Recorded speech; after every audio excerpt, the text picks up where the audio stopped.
You are looking live over the Alamo Dome for what is sure to be the biggest anniversary party you have ever seen. I'm Steve Spriester, live inside the Alamo Dome as we begin our live stream coverage of the Spurs-Warriors record-breaking game that will take place tonight. The preparations are underway. The doors were supposed to open at 4 o'clock, so I think that's why you saw a little bit of a line outside. A lot of excitement for this game, a lot of excitement for, really, we're looking back at the history of the Spurs. 50 years they have been in town, since 1973, and that's what the celebration is all about. And I'm joined by our Greg Simmons now, who joins me up here live in the press box as we get ready for this game, Greg. And there were fans out here at 2 o'clock when we arrived. Yeah. What's interesting to note is I actually thought there'd be more fans in the parking lot of the warnings we've been giving people about the amount of people trying to get to this one location tonight for this huge game. And I'm afraid by watching what I just saw with the helicopter, they did not heed our warnings. And it's already past 4 o'clock. And I'm afraid what it's going to look like around 5 o'clock and closer to game time now. Yeah. By the way, you're watching our live stream coverage from inside the Dome as we get ready for tonight's game. So, I mean, this obviously we're doing this in the Alamo Dome because Hemisphere Arena, where the first started, is no longer standing. Yes. But as we sit here, I was laughing because both Greg and I were looking for the water cannons. First thing I did when I walked in, because as you know, that game was actually on KSAT in 1994, opening night against the Golden State Warriors, and it happened right after the player introductions because they used a pyrotechnics show to actually introduce the players. And when that happened, one of the little covers on the lasers fell off, and it told the water cannon, there's a fire, go put it out. It's automated, so that's exactly what it did. It kicked on, spewing out over 12,000 gallons by the time they were able to turn it off. And both Dave Barnett and I, who were doing the game on KSAT, both thought, well, that's it. We're done. There's no way they're going to be able to get this game in. Until the referees walked over to us about a 50-minute delay and told us, game on. And we're going, you got to be kidding me. They're going to actually play this game tonight? And as you can hear in the background, signature music for signature moments here in the Alamo Dome. And we've been reliving them all as we've been playing it through the scoreboard, getting ready for tonight's big game. Yeah, that's what I was going to say. We've been watching. They've been playing like special moments in Spurs history. And one of the ones I caught was actually a monster game that Steve Kerr had actually in Dallas. During the playoffs as the Spurs made their way towards another championship. And so that'll be interesting to have Steve Kerr in the building. Remember what's so significant about that game is that the press, and not the local press, but the national media had been on top of her not playing Steve Kerr. And so that particular game where he went off was the same game that Tony Parker, remember, became ill after he served creme brulee by room service, and he couldn't recover in time for the game, so he had to play Steve Kerr, and he went off on that game. So the big question is, obviously, there are a lot of memories. It was interesting to also walk around and just see how they configured this, because I want to give the Spurs some credit because they're going to have the championship trophies here.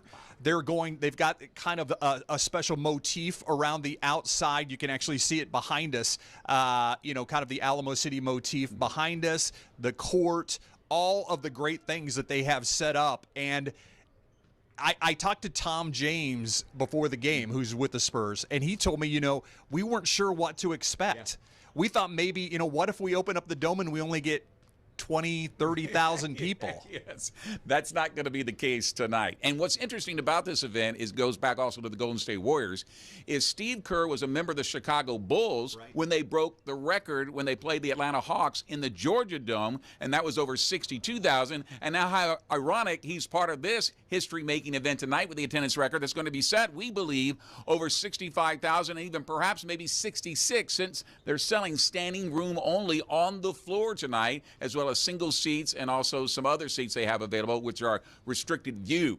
So there's a good shot they could be over 66,000. I'm going to say the standing room only down there is not normal standing room only. They have tables. They have food that you can buy. I mean, they are not roughing it in standing room only, except that there aren't seats. But they're also making money because they'll be selling things there as well. Yeah. So they put a lot of thought and effort into this, and I think you're going to see a very special moment. And I'm also being told that David Robinson will actually make the attendance announcement. It'll come in the third quarter. He'll actually go onto the court and announce it to the crowd, and I think that's going to be another unbelievable special moment. And I'm hearing also rumblings about Avery Johnson maybe introducing this game on the court in a very special way that all of us who covered the Spurs in the 90s will remember this particular music, if you get my drift. Yes. Okay. I love it. That's great. Avery in the house. David Robinson. You have to think George Gervin's going to be here. Tim Duncan, you would think, has to be here. I thought they would be. I'm told they have other events they had already committed to prior to this, but maybe they can get released from them and make it here. But unfortunately, I think those are two of the folks. Unfortunately for Ice, of course, it was a staple of this franchise when it first started, and Tim Duncan, who took it to the next level and won championships, 5 of them, like no other player in the history of the Spurs has been able to do. But aside from that, you'll see a lot of other former players here, including Avery Johnson. And let's not forget, even though Sean Elliott is a fixture here in San Antonio, he is very much a part of the history of this Alamo Dome because of the Memorial Day miracle. Yeah, I think I was sitting like up in that corner and right along the curtain back in those times. Greg, I'm going to let you go.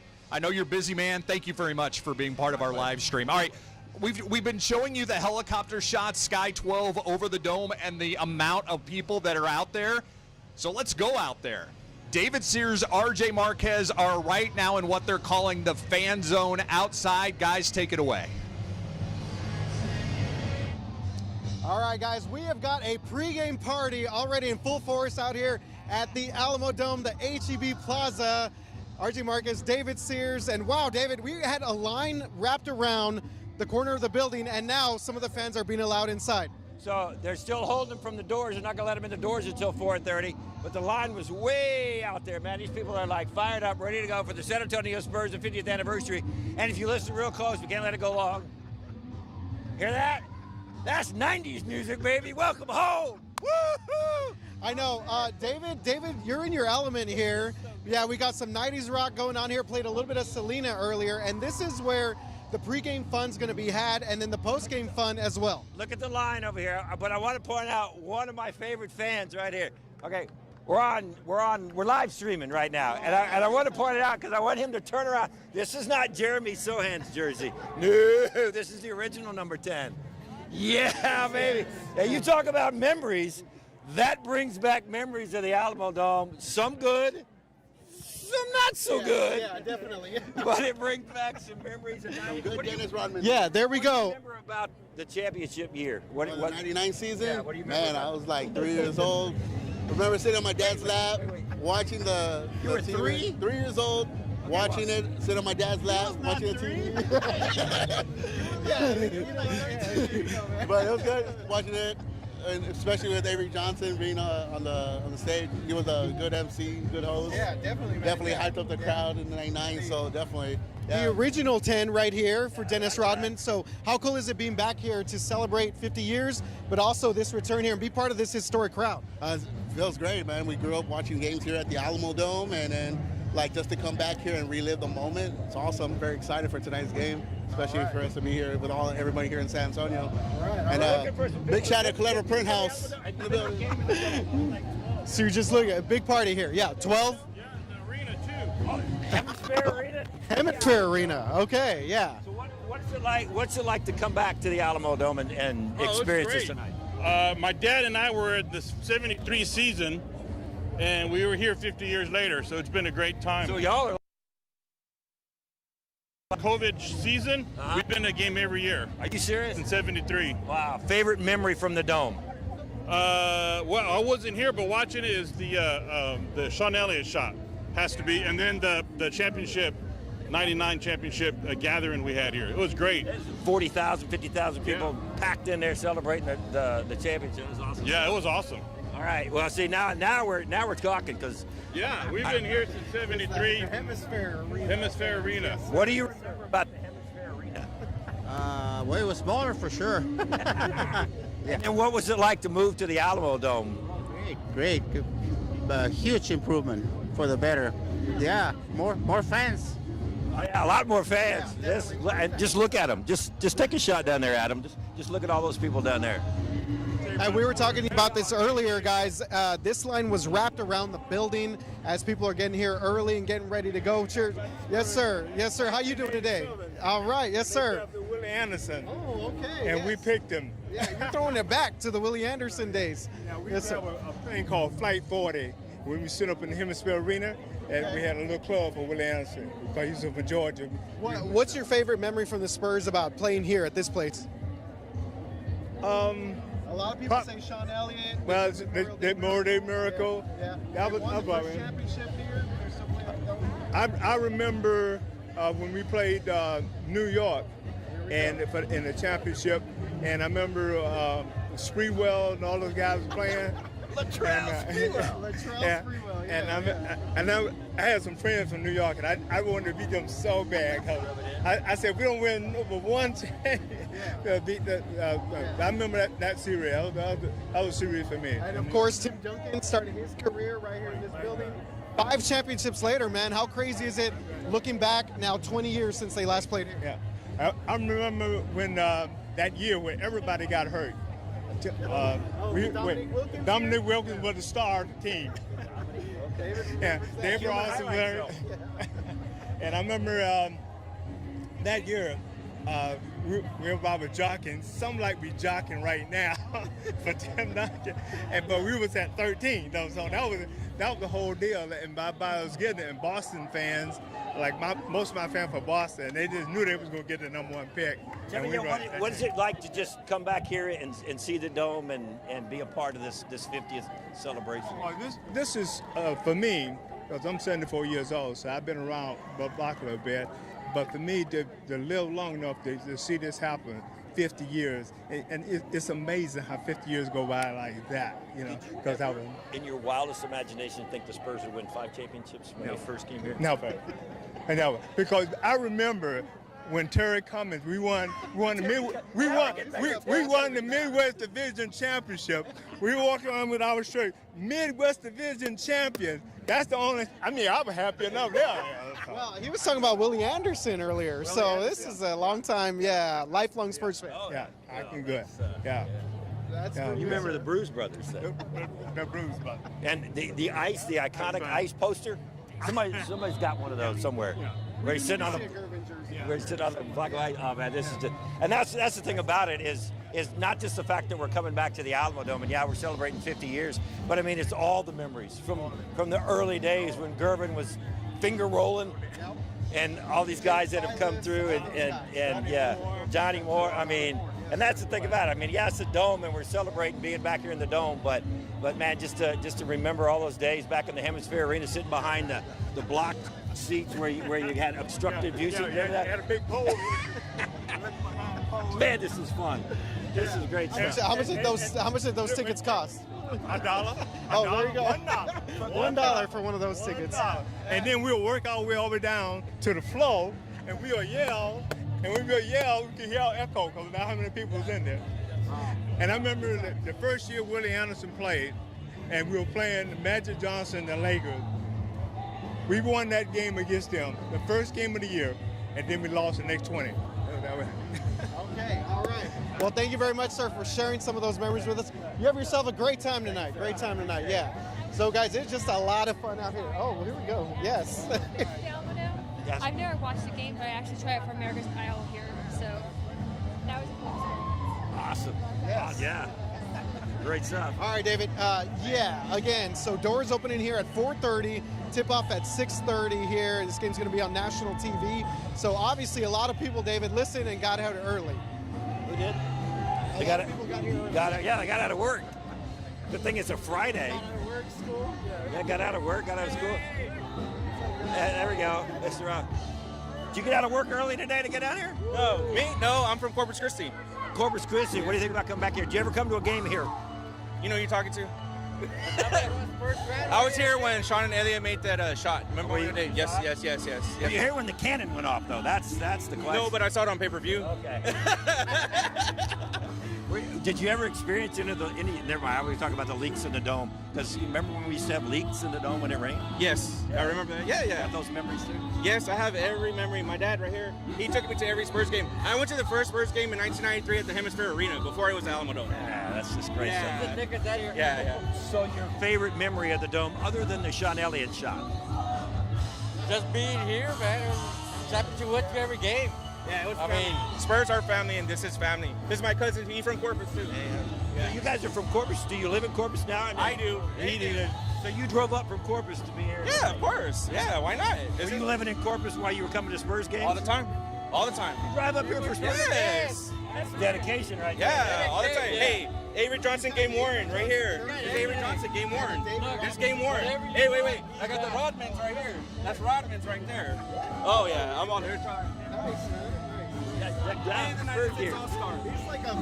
like a tank. Yes. The 90s all day. And that Avery signed it right there. Yeah, they were here. Avery Johnson. 96. 97 All-Star, the NBA 50 Go logo right there. Game worn. Hey, if you're in Corpus Christi, go to Playground Exchange. That's where I have everything. There we go. Thanks. All right. Got the plug in, but that's good. All right, David. So this is just the start of the party out here. Yeah, the fan fiesta going on here, the HEB Plaza, as we get ready for the Spurs' historic return to the Alamo Dome, taking on the Golden State Warriors. David, any final thoughts before we go back to Steve Spriester? Go Spurs, go! Couldn't say it any better. Steve, back to you guys in the comfort of the Alamo Dome. All right, we were talking about all the Spurs greats that were in the building. By the way, how fun was that outside? We were talking about all the Spurs greats that were in the building. The Spurs World Championship trophies are in the building as well. The Larry O'Briens are in the building. And it is a sight to see tonight inside the Alamo Dome as we get ready to celebrate the 50th anniversary of our San Antonio Spurs. Let's take a shot with Sky 12, too. I think we want to show exactly how big the crowd is outside. Again, doors opened at 4 o'clock about 20 minutes ago, so that gives us a better idea of exactly how many people are going to be here. Of course, they're very worried about traffic. They say via park and ride is a good idea. Get here bright and early. A reminder, the game starts at 6:30 tonight, so you want to make sure that you get here in plenty of time to get in, because there will be a throng of people here. We showed up at 2 o'clock, and there are already people, some tailgating in the parking lot, admittedly, but there are already people who were actually making their way towards the entrance, getting ready for 4 o'clock when they open. Among the Spurs that we've seen in the building tonight, Sean Elliott, I've seen Brent Barry, I just saw Matt Bonner walk in, a number of different people as they get prepared for tonight's special event. As I said, the biggest anniversary party you can ever think of. The 50th anniversary of the San Antonio Spurs here inside the Alamo Dome. I'm going to be live from the Dome at 5 and 6. Greg Simmons will be here as well. We'll also be live coming up tonight at 10 o'clock, at least Greg will. And after the game, they're actually going to do some fireworks. There's going to be a fireworks display. So just to give you an idea of exactly what we're looking at as we move through the evening. I want to thank RJ, David, and along with Greg Simmons, I'm Steve Spriester, live inside the Dome. We're going to wrap up this live stream, and we'll see you right back here at 5 o'clock. Go Spurs, go.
Yeah, I'm RJ. I'm the channel.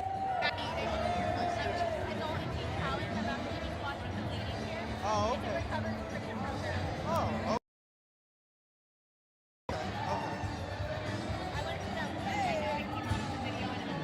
oh. You're fine. You're like, maybe I'll see myself.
Go Spurs, go!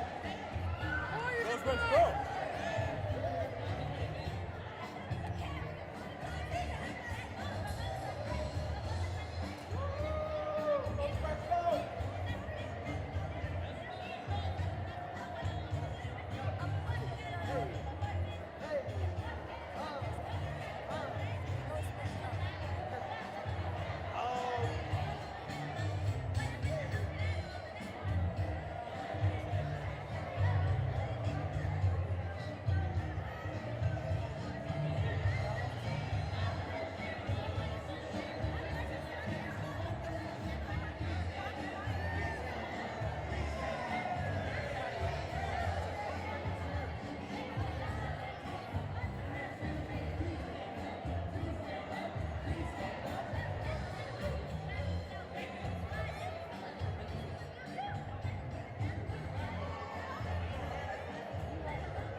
You're rolling?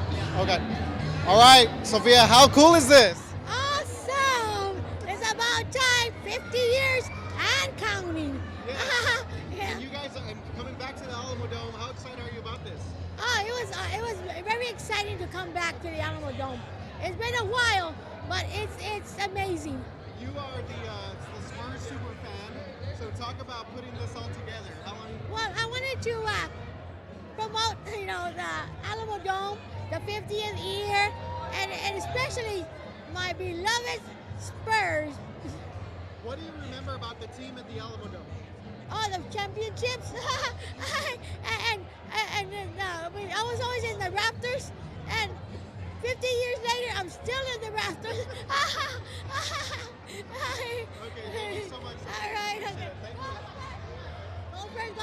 Yeah, let's do it. Go Spurs, go! Go Spurs, go! I love you, Spurs!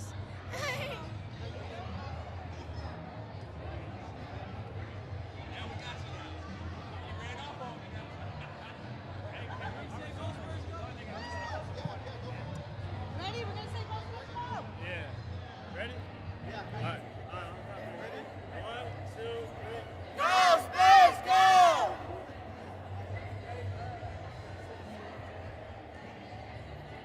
They can switch to Sky 12 if they need to.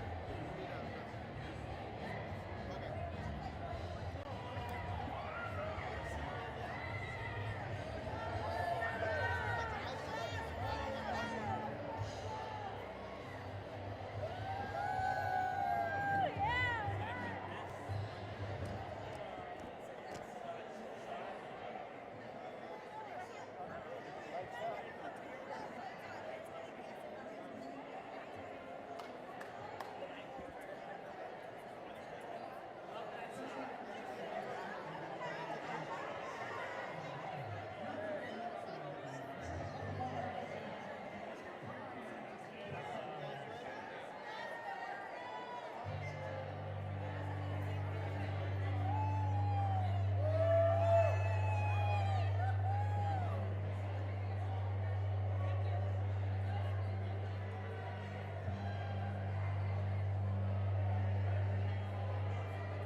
Dude, you got more stuff you can shake a stick at.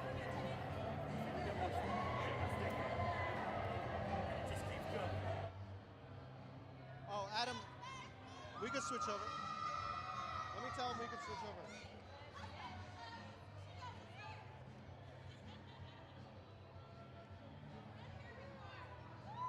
It's almost a quarter till.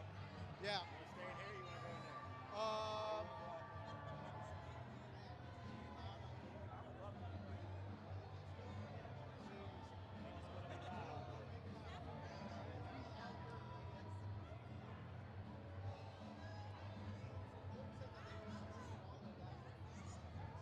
He says it's like great footage. Oh, yeah. Yeah. So, oh no, you're hanging out with me now. Okay, because I was gonna ask you if you were going to see Pop. But now you're No. yeah.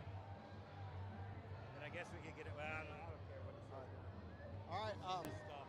Yeah. Adam's down there, so if he says something Yeah. ain't Okay. crazy. Yeah. Because I don't know, do you want to go at 5:10, at 5 after till about 5:30, or do you want to not go? Live stream.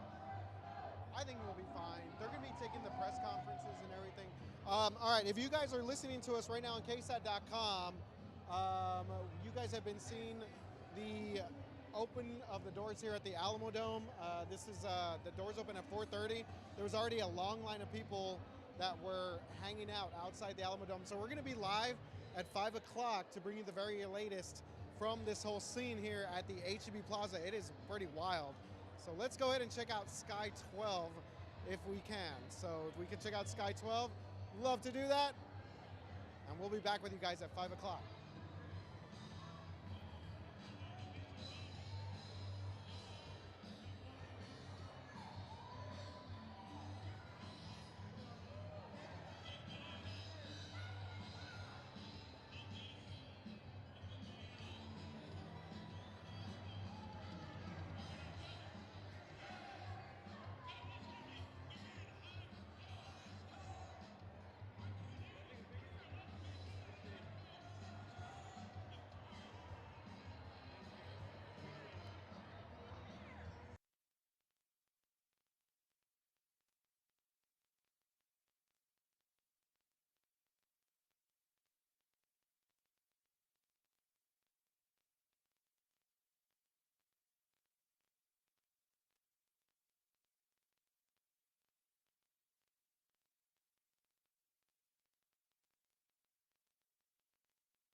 everything went well.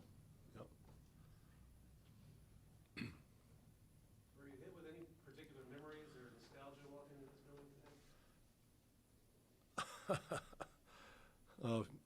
Sure. I mean, you know, we were here for a while.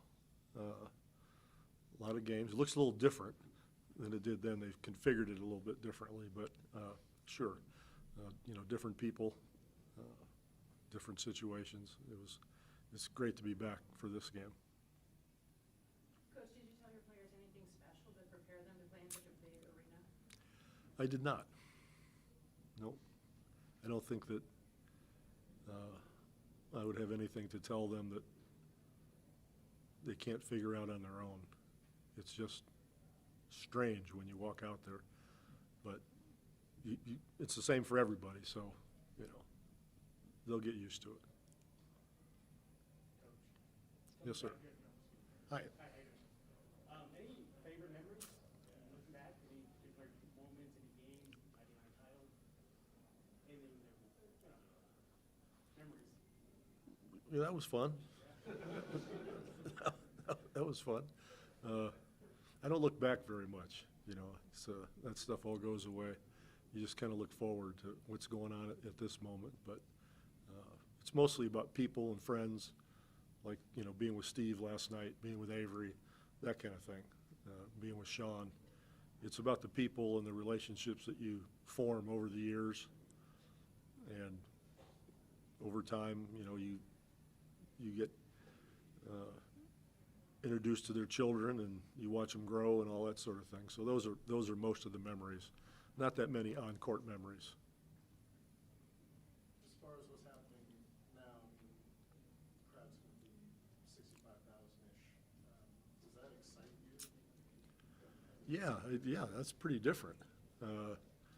It's a situation where, you know, are they selling alcohol? Are they? I think. Yeah, I know.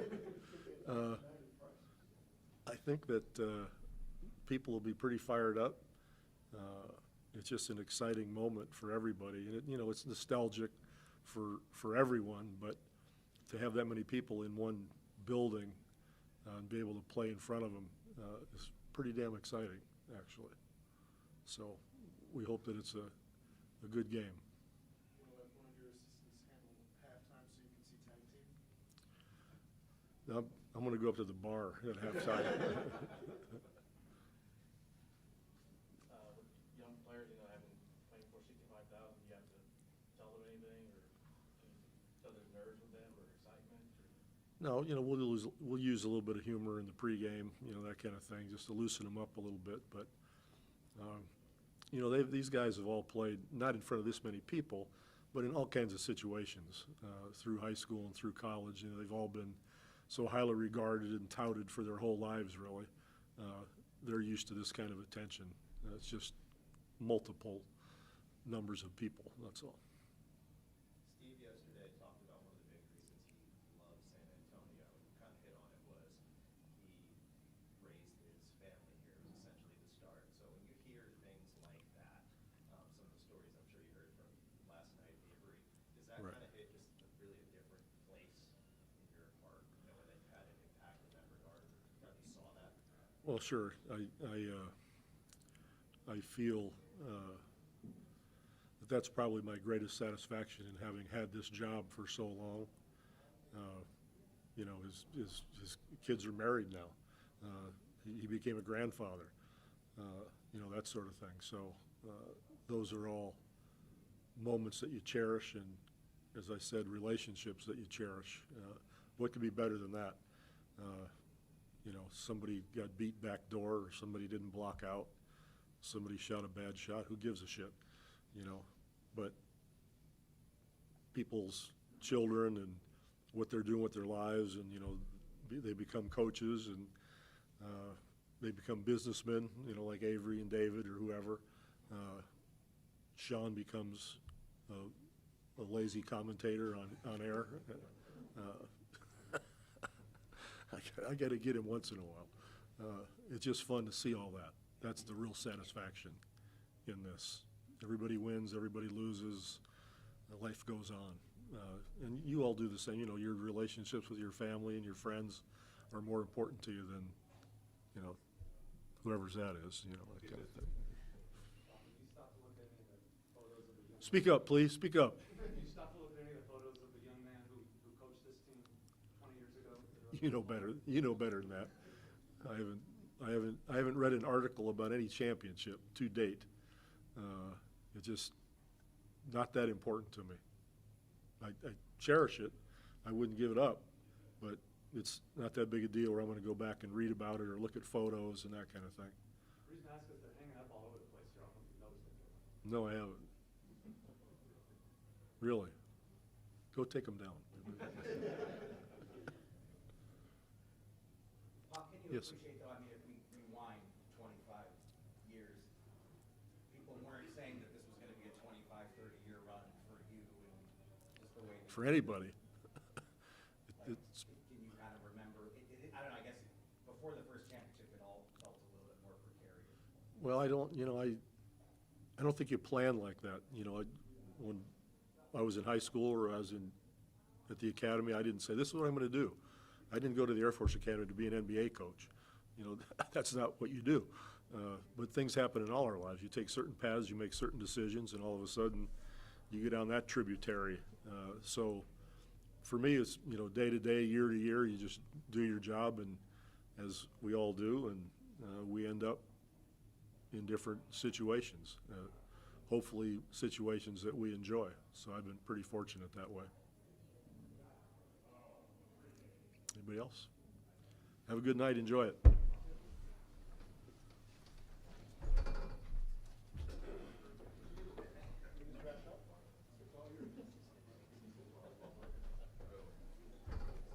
Yeah, I stand out.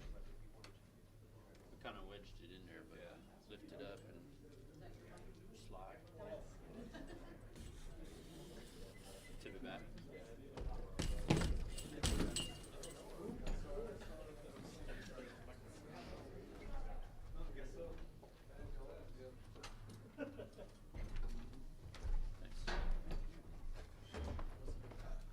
Quick change. Yeah, right.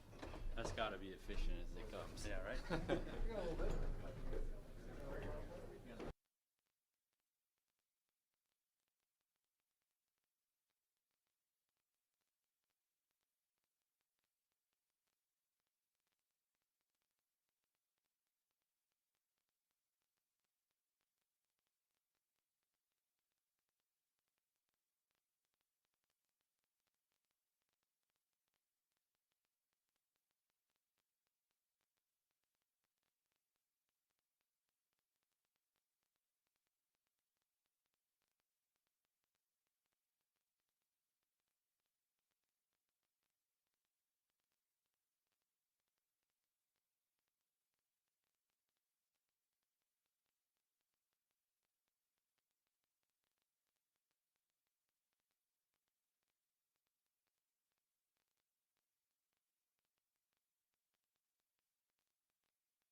Mic check, mic check. 1, 2, 3, 4. Mic check, mic check. 1, 2, 3, 4, 5. It works. Just toss them right there.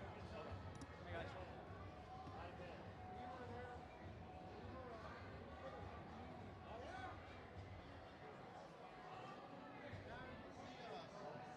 You're on IFB? Yeah. Can you hear me? I can't hear anything now. You have the other one?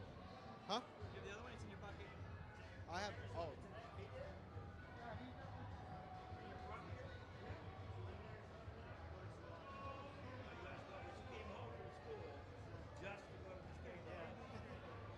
What happened? He came home from school in Arizona just to go to this game tonight. Nice. That's awesome. What school do you go to? Great Canadian University. Oh, nice. Cool, man. That's cool.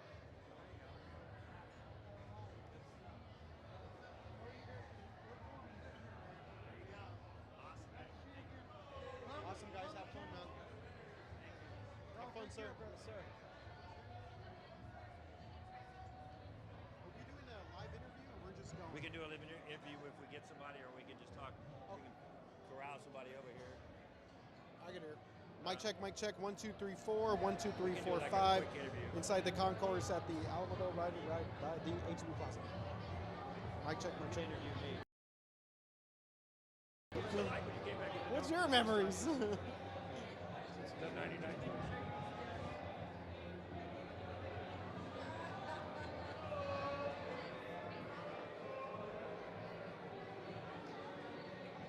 We're going to do this up here, and then we're going to go down these stairs.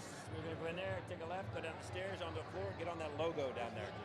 For the 6 o'clock? For the 6. Okay. And that way we can shoot up in the stands, we can see the court. Okay.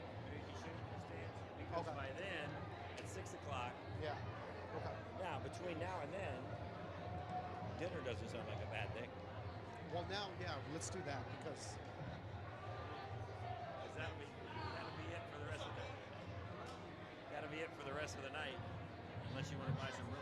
There you go. You left me hanging. Don't leave me hanging, bud. There you go. Can you hear me? We're on IFB 8.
friendships and championship team, winning the title in '99, having the Dome celebration here after we got off the Riverwalk.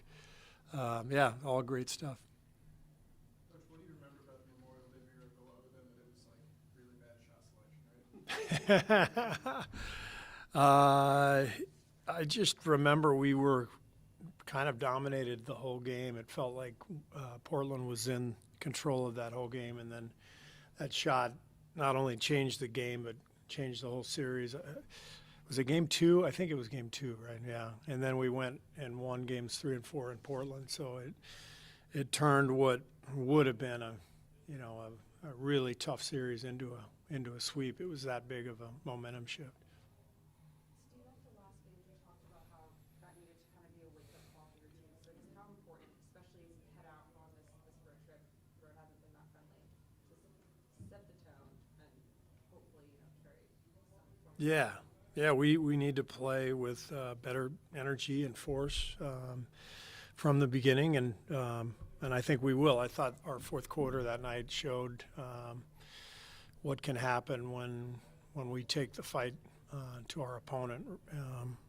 And I thought Wiggs and Steph both kind of got over the hump from a conditioning and competing standpoint. It's always so different to play in a game than to ramp up with scrimmages and 3-on-3s and stuff. So both guys looked really good by the end of the game and found some rhythm, and so hopefully that carries over. But I'm most interested in just our intensity, right out of the gates. Is Steph's minute load something that's going to kind of keep building up over the next couple games? Well, he played 30, I think, that night and was fine. So,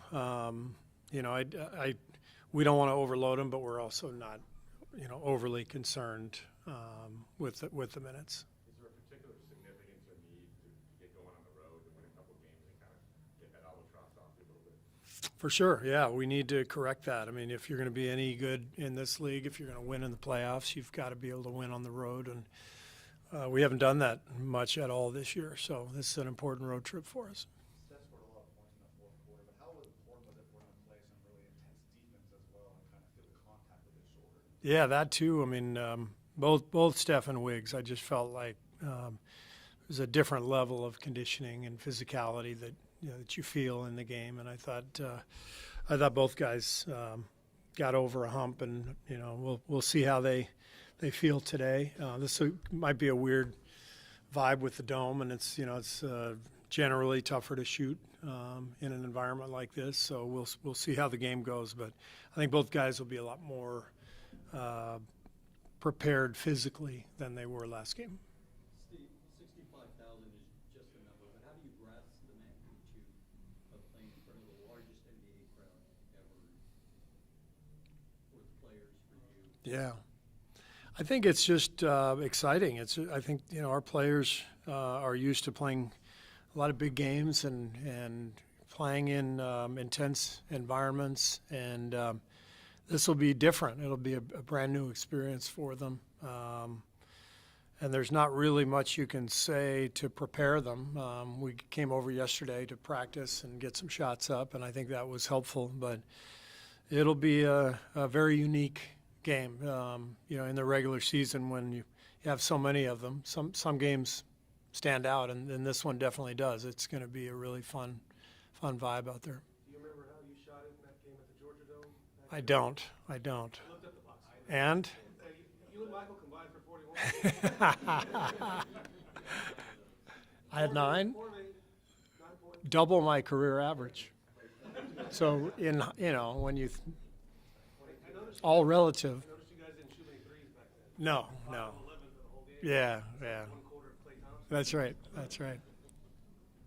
this became your home arena, can you remember, how did you play here once a year? What did you think about shooting here? Yeah, it was different. We also played in the Sky Dome in Toronto, so there were, as I remember it, there were two dome games or two dome sites. So I remember, I don't think it really affected us back then that much. It felt normal. I think this is different though, playing in the middle of the dome. Those arena configurations were totally different. When playing in the corner of the dome, you get the bleachers, the curtain, and as I remember it, it was the same way in Toronto. This is different. This is I'm a a really old basketball fan, and I remember the very first game played in a dome was UCLA Houston in the Astrodome, Kareem and Elvin Hayes, and I don't remember watching it live because I think I was 4 years old, but I remember reading about it and hearing about it and seeing the picture, and there was just an empty, whole floor of the dome and then this tiny little court in the middle, and there were no seats that led up to it. It's just a bizarre scene, and when I walked out yesterday and saw the court, that's first thing that came to mind was the photos of that game, that UCLA game. I think it's just for me the best arenas to shoot in were the most confined. The old Chicago Stadium, the old Boston Garden. Those were great arenas to shoot in because the fans are right on top of you, and I think it feels more comfortable. It feels like visually you can just pick up the basket a lot easier. And then some of the bigger arenas can be tougher. The United Center, Staples, some of these big vacuous arenas where there's a lot of space between the backboard and the stands. I guess it's the space around the court, the empty space around the court that affects kind of your perception. That's my best guess anyway. You said yesterday you really wanted to get the players out there, and that's why you practiced. Yeah. What was sort of the chatter and the feedback from the players who hadn't played much in a dome before? What came out of that? Nothing. I didn't hear anything. I mean, we were just practicing. Guys were shooting, and there wasn't much chatter at all. I think it was more just a standard practice. You've been coaching for a while, but now you're back at the Alamo Dome and coaching alongside Coach Popovich. Have you thought about just how surreal that is? Yeah, I mean, now that we've coached against each other for, I guess, 9 years, I've sort of, moved past that. The first few times were really surreal to see him on the other sideline. I felt like, imposter syndrome or something, like what am I doing on the sidelines next to him? But I have, enough experience now where I don't feel that way. But just being in the dome, last night we had a glass of wine and connected with some of the old players, Sean Elliott and Avery Johnson, and some of the coaches. RC was there, family members. It was really a fun little reunion. So just to get together with old teammates is always fun. And the Spurs are I think the best team I've ever seen in terms of staying engaged with their former players and really creating an environment that makes everyone proud to have been a part of the franchise. Spurs have such a young roster, not very crazy compared to what Pop used to coach. From what you see, does it seem like Pop's having fun coaching these Yeah. players? I think he's having a great time. I think he's got a team that plays really hard. I mean, you look at the last two games playing against, two of the very best teams in the league, and Boston and Memphis, and taking both of them right down to the wire. They play hard, and they don't get discouraged when they get down. They just keep playing. So it's a high-energy team, and they come at you, and it feels to me like Pop is really enjoying coaching them. What's something about Pop that hasn't changed at all since '99, and something that you have seen? He's still really, really nice to all of us and really mean to the media. So that hasn't changed. Have you shared any personal stories, nostalgia stories with your players or staff members about your time in the dome? Not much, I think